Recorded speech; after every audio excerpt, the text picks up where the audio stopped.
Native Americans face some of the highest rates of food insecurity. In fact, 1 in 4 Native Americans have reported not having access to sustainable and nutritious food. That's twice the rate of white individuals. Feeding America Eastern Wisconsin, with our program partners, purchase food from local indigenous-based growers and regional partners to provide nutritious and desirable foods to our tribal elders. In the 2021 pilot program, we distributed over 10,000 boxes through 7 tribal nations for the program. This year, we are looking to distribute over 25,000 boxes to an expanded number of tribal nations. It's important to Feeding America Eastern Wisconsin that we work with tribal partners to support programs that increase nutrition security to ensure not only that tribal members have the food that they need and desire, but that tribal communities achieve food sovereignty. We help them establish this by supporting local tribal producers and tribal food systems. Food is packed into boxes by Feeding America Eastern Wisconsin staff and volunteers at our warehouse bi-weekly before it's driven to the tribal partner sites. Boxes contain items like beef, bison, fish, chicken, pork, greens, apples, berries, corn, beans, squash, potatoes, wild rice, onions, tomatoes, and other seasonal produce that is representative of traditional indigenous foods.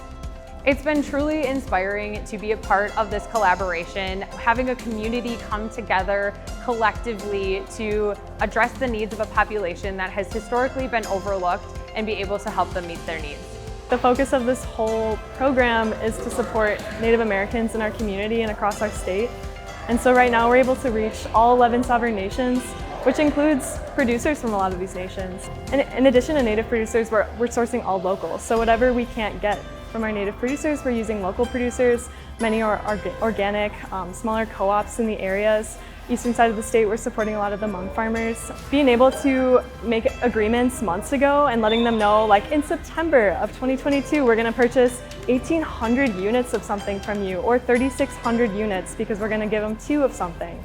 That's a lot of food, especially at once from smaller farmers. And so being able to kind of tell them up front that they can go ahead and go for it and try to grow this much product.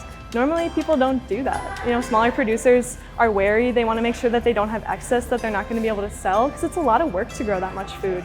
And so being able to know that they're going to sell that much, it's huge for them. And a lot of our co-ops support like 10 different growers. So I know in this box right now, we've got scallions and beets that are coming from two different co-ops, which means it could be coming from like 20 different farms. Like all of these products are being congregated and aggregated. And so it's so much work behind the scenes to get what's in the boxes from our smaller producers, but it's really cool. And it means a lot to them. We have been able to talk to elders and find out how they're feeling. They're very appreciative of the food in and of itself. But more than that, they're very excited to have access to what otherwise can be difficult food for them to access, like wild rice and white corn products and maple syrup. Those things can be challenging for tribal elders to get their hands on sometimes. And so to have ready access to those foods has been great for them and very satisfying for all of the producers who have been able to provide it. The program has grown by leaps and bounds.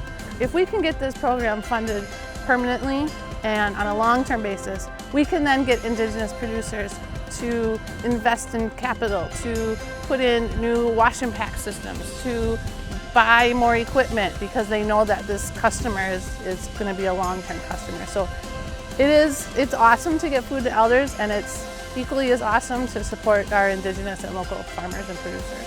Seeing all 11 tribes come together, working together, and then futuristically looking at Native co-ops, I think is the most amazing thing.